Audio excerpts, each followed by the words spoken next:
Olá Pedro, bem-vindo. Obrigada por teres aceito Olá. ter aceitado estar aqui connosco na entrevista para o Porto Pós-Doc. O teu filme Noite Perpétua está em competição na secção Cinema Falado, que pela primeira vez vai ter um prémio este ano. E a minha primeira pergunta tem de facto a ver com o teu percurso desde o Ascensão em 2016 até aqui. Como é que chegas do Ascensão até aqui?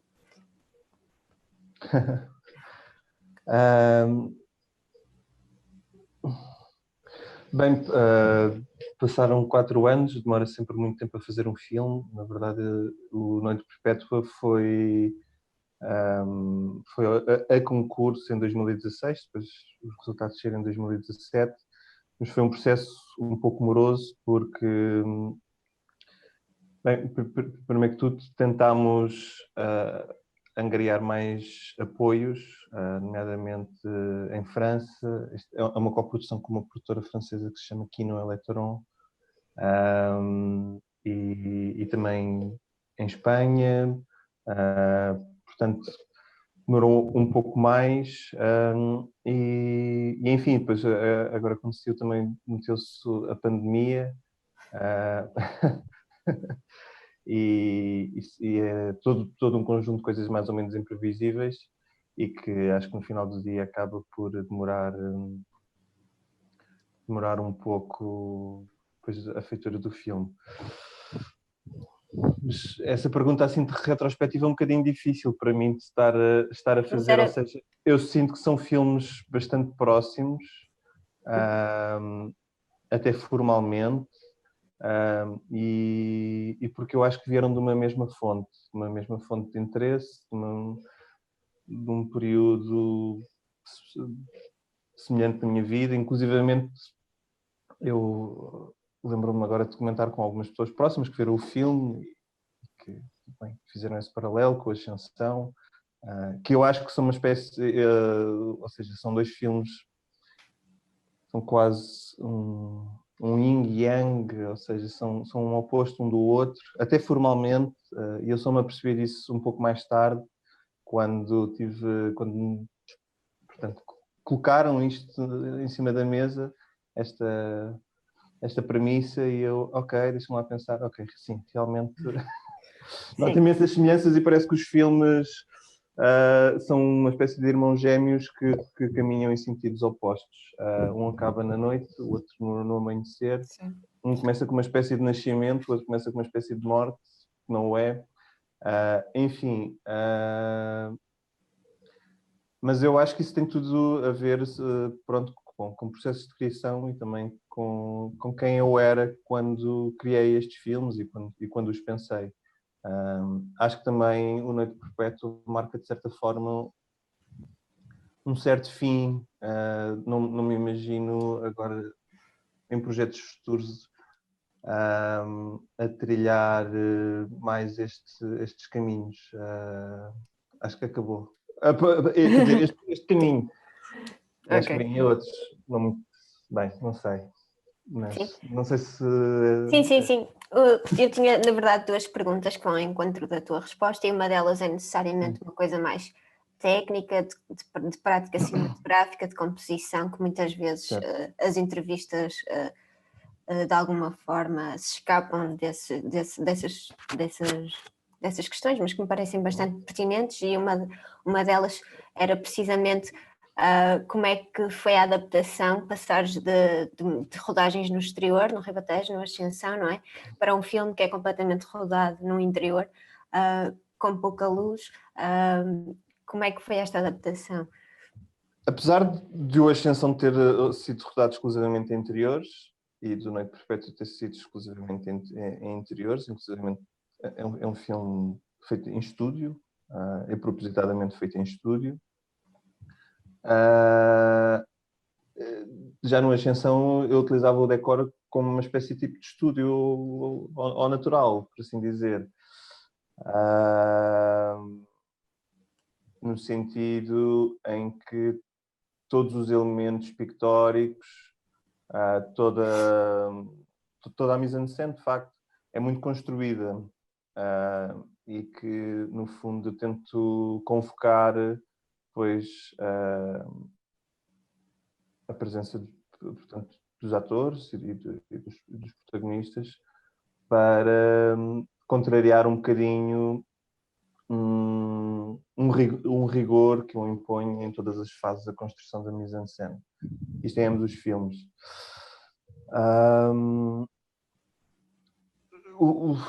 Ou seja, no Ascensão houve de facto, em termos de iluminação, um recurso muito mais extensivo à luz natural e à forma como a gente trabalhou e modelou a luz natural. Ainda assim, ou seja, o Ascensão foi um filme curioso, porque foi um filme que a gente rodou constantemente em contrarrelógio, porque nós queríamos acompanhar o nascer de um dia e, portanto, cada take tinha um período muito específico em que podia ser rodado, porque a partir de um determinado momento a luz já não era satisfatória e antes disso também não era. Nesse sentido, o Noite Perpétua foi um pouco mais tranquilo em termos do que é a iluminação. Por outro lado, essa tranquilidade é só mesmo nesta dimensão técnica, porque haviam outros desafios, nomeadamente termos uma mãe e uma criança, era uma bebé de 3 meses, e que impunham também um conjunto de limitações e de limites ao próprio processo e a qualquer metodologia que eu pudesse utilizar para fazer o filme. Mas não sei, ou seja, esta é uma pergunta muito difícil porque são 2 filmes, apesar de serem muito semelhantes, bastante distintos. Mas peço desculpa dar uma resposta que é um bocadinho, se calhar, simplória, que é eu e o João Ribeiro, que é o diretor de fotografia, depois também a equipa técnica, mas sobretudo ao nível da imagem, e presumo que estejas a referir à imagem visual e não à imagem sonora, porque aí também depois existem outras semelhanças, mas eu e o João primeiro fazemos uma leitura ou mais do guião, tiramos as nossas notas e propomos-nos recriar um novo guião que seja puramente cinematográfico, ou seja, como é que a gente vai contar esta história. E nesse sentido é um processo muito colaborativo, e é um processo que existem algumas premissas, limites que a gente impõe e que também podem ser quebrados, não é? Não há aqui nenhuma lei que não possa ser quebrada. Mas a luz é sempre emocional, inclusivamente isso o que eu quero dizer com isto, luz emocional. É num sentido de tentar narrar o interior das personagens e uma certa história interior que habita o mundo particular de cada personagem ou de cada relação entre as personagens. E não tem necessariamente uma relação com... Lá está, com esta realidade exterior, ou seja, na Ascensão a luz muda, às vezes até drasticamente, de uma forma que não é naturalista, obviamente. E no Noite Perpétua é a mesma coisa, ou seja, no Noite Perpétua cada plano é ou seja, há progressivamente menos luz, e isso foi uma questão absolutamente, claro, planificada, não é?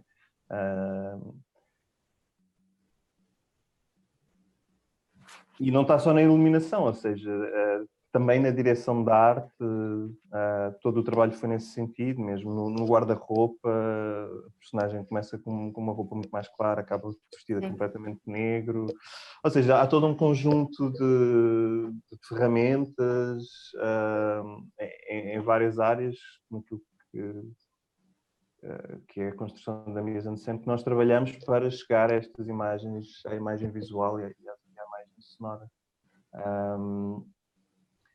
Mas não sei, é uma pergunta um bocadinho difícil, confesso. Sim, eu queria te perguntar uma coisa que vai no sentido daquilo que tu disseste relativamente à criação de uma atmosfera a partir uma atmosfera interior a partir da matéria fílmica, não é?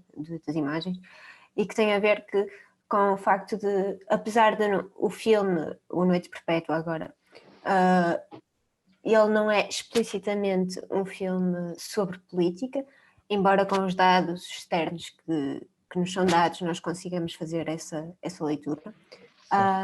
Mas não sendo um filme sobre política, há uma política do filme, não é? Que tem a ver com um certo realismo, a utilização de não-atores, planos filmados quase em tempo real, etc. Eu queria que tu falasse um bocadinho dessa tua metodologia. Bem, há a resposta politicamente correta e há... Podes dizer ambas. Que são as respostas que eu tento dar quando me encontro neste tipo de contexto, mas se calhar vou quebrar um bocadinho com esta tradição. Podes quebrar. Esta entrevista. Na maior parte das vezes a verdade é que eu não sei. Eu tento ir ao encontro, ou seja, quando eu sei ou quando eu penso que sei algo a priori, parece-me que é um mau ponto de partida. Relativamente aos atores, porque é que nós escolhemos trabalhar com não atores? Por duas razões. Em primeiro, assim, à cabeça. A primeira razão foi que eu queria trabalhar com uma mãe e com uma filha, porque eu achava que era muito difícil representar uma relação minimamente credível entre uma mãe e uma bebê de 3 meses, nomeadamente na cena da amamentação, que era fundamental para o filme. Para mim era quase um momento sagrado do filme. Ou seja, o filme quase que foi pensado a partir desse momento. E tinha que ser uma mãe e uma filha, e portanto, a menos que eu arranjasse uma atriz, mesmo uma atriz não vai representar, não há como interpretar um momento que é tão primal na sua essência, na essência da sua ligação entre os seres humanos. Nem tampouco eu alguma vez poderia pensar que iria estar a dirigir uma criança de 3 meses, não é? Que é muito mais imprevisível, até que se calhar, do que trabalhar com um animal, com um cão, com um gato. Quer dizer, e depois tem um lado muito previsível, não é? E que nós montámos a rodagem em volta das dinâmicas e dos horários da bebê. Quando é que ela está a amamentar, qual é a hora de amamentar, qual é a hora que ela está a dormir, quando é que ela está desperta, etc. Portanto, havia aqui uma razão muito prática para trabalhar com não atores. Poderia trabalhar outra vez poderia escolher outros atores que tivessem esse ofício profissionalmente. Sim, poderia, mas não me interessava. E não me interessava porque esta é a segunda razão. Porque ao longo da minha carreira, desde o meu Pepe Munanti, no Ascensão, no Noite Perpétua e também nos projetos que eu estou a desenvolver, eu tenho modestamente estado a tentar inventar uma metodologia própria, que é muito influenciada pelo Teatro do Oprimido, do Augusto Boal, e também, obviamente, por o pensamento de outros autores, como o Paulo Freire, a nível da pedagogia. Não tenho uma ambição política e de uma certa emancipação coletiva e até individual a nível da consciência que esses autores têm. Não é essa a minha missão de todo. É sim pegar naquelas ideias e no que elas podem oferecer em termos de repensar as relações, sobretudo a relação entre, neste caso, o realizador e o ator, e de tentar encontrar um modo onde as pessoas... ou seja, existe uma personagem escrita, não é? E existe depois a pessoa real que eu, de certa forma, me apaixonei e penso que será a pessoa certa para trabalhar. E depois todo o processo de criação que nós trabalhamos nos ensaios e depois, obviamente, também durante a rodagem, não é? É um processo para encontrar esta espécie de...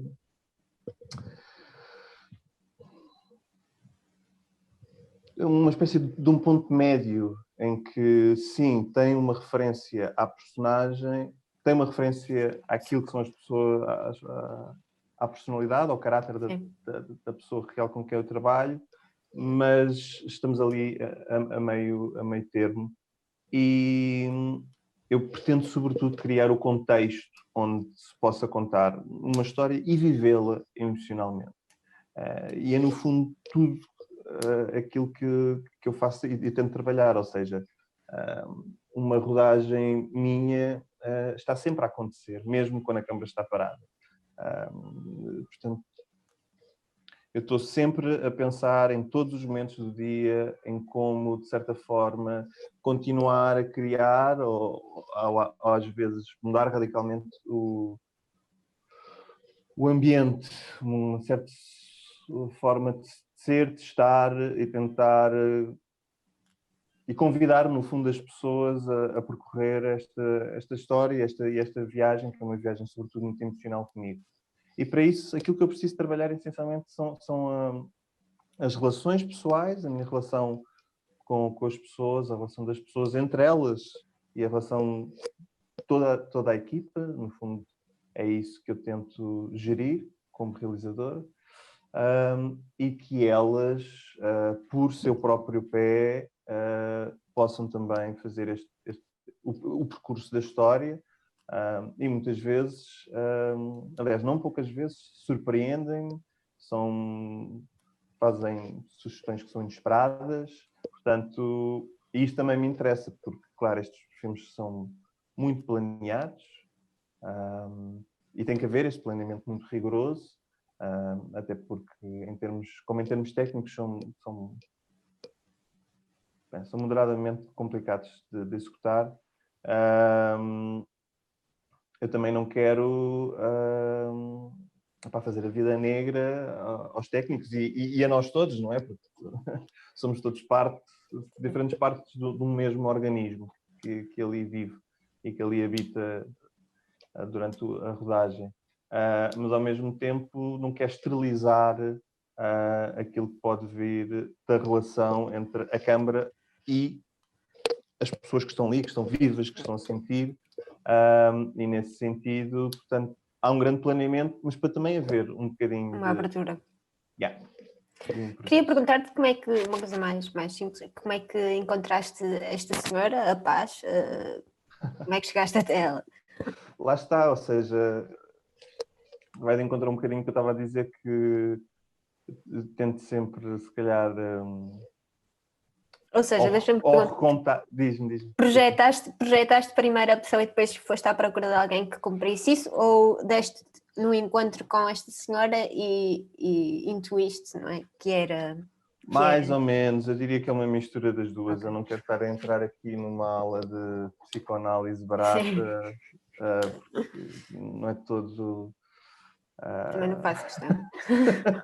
Mas, não, ou seja, é uma muito boa pergunta, mas é uma pergunta que eu acho que podemos colocar sobretudo na nossa vida, nas nossas relações amorosas, relações laborais, entre amigos. qual é o primeiro passo? Projetamos o mundo e depois habitamos-lo? Mas Ou a ao contrário? pergunta Eu sei. não era Não, não, não, existencial, não. era mesmo só Não, como é que não, chegaste até mas a resposta tem que ser, tem que passar. porque para mim, confesso, é muito vago. Ou seja, sim, claro, primeiro projetei quem seria esta pessoa, porque se assim não fosse, eu também não conseguia escrever o guião, não conseguia. Portanto, há um lado criativo que se prende mais, não é? Com fazer o dossiê, com apurar o guião, etc. Mas depois eu coloco isso de lado e não faço uma tábua rasa. Claro, tenho uma certa ideia de como é que eu penso que pode ser e lanço-me ao casting. E é curioso que em todos os filmes que eu fiz, há a forma, ou seja, a melhor descrição que eu tenho é eu apaixono-me pelas pessoas. É assim, sou muito mau. Sou um bocadinho foleiro. E se calhar é necessariamente foleiro, porque, claro, eu lanço um casting, proponho, neste caso fomos 1 mês e meio para Badajoz, estabelecer contacto com um número de instituições, promover o contato ativamente com pessoas, abordá-las, inclusive no meio da rua.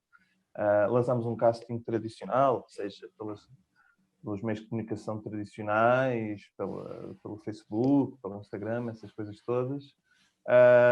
E daí nunca vem ninguém. Já no Ascensão, eu não sei o que... E no meu Pepe Monante, eu não sei... No Pepe Monante o processo foi um bocadinho diferente. Primeiro, eu de facto conheci o personagem e depois é que a história nasceu. Mas no Ascensão, sim, havia a história. Como é que eu conheci aquelas pessoas? Foi casualmente. Eu vi-as na rua e logo que as vi disse, são eles. E não sei explicar porquê. É algo que... A melhor explicação que eu tenho é aquilo... Como é que em português se diz? O gut feeling.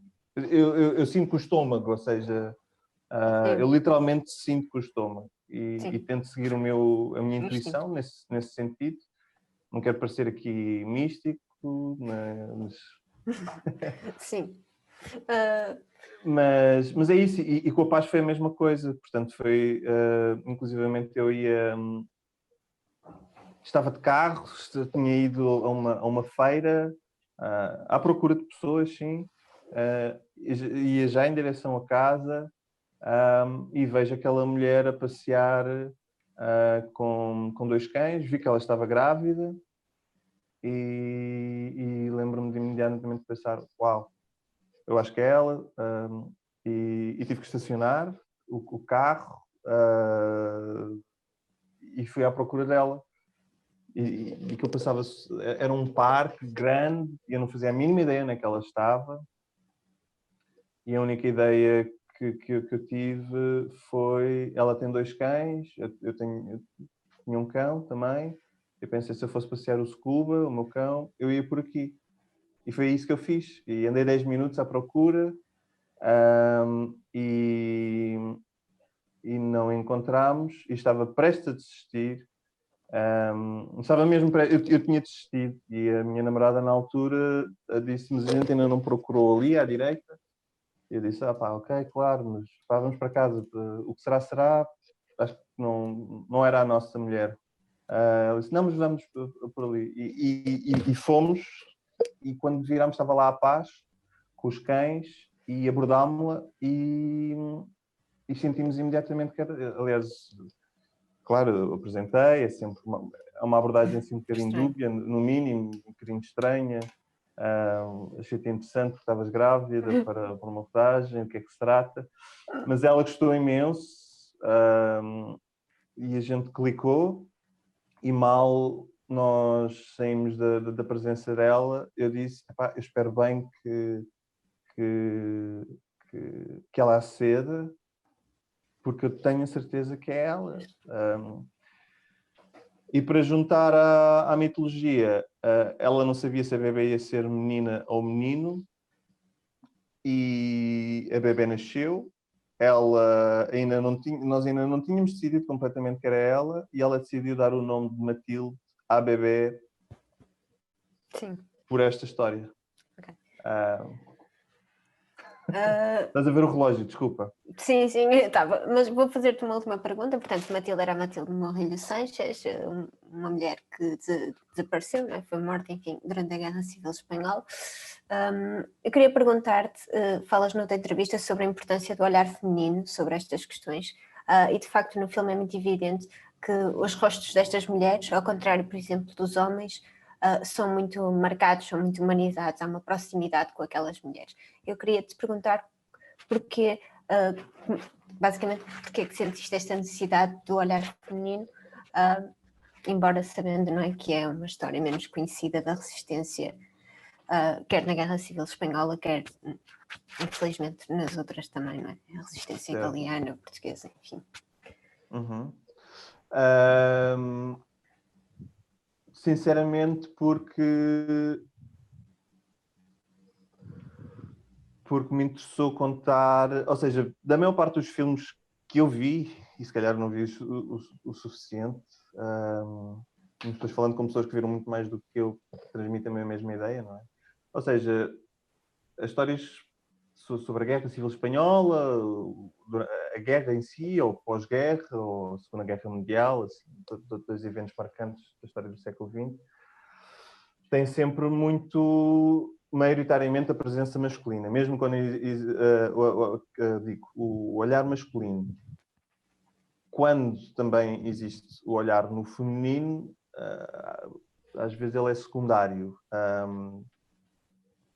Na última década, em particular, e claro, existem outros exemplos, claro, existem filmes em que são sobre o signo do olhar feminino.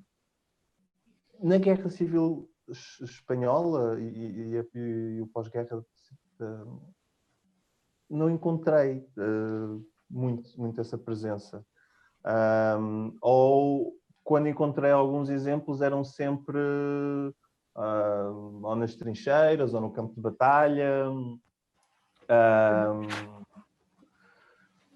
O que não me interessava, porque houve muita história que, de facto, passou-se dentro de casa e passou-se pelas pessoas que ficaram confinadas à casa.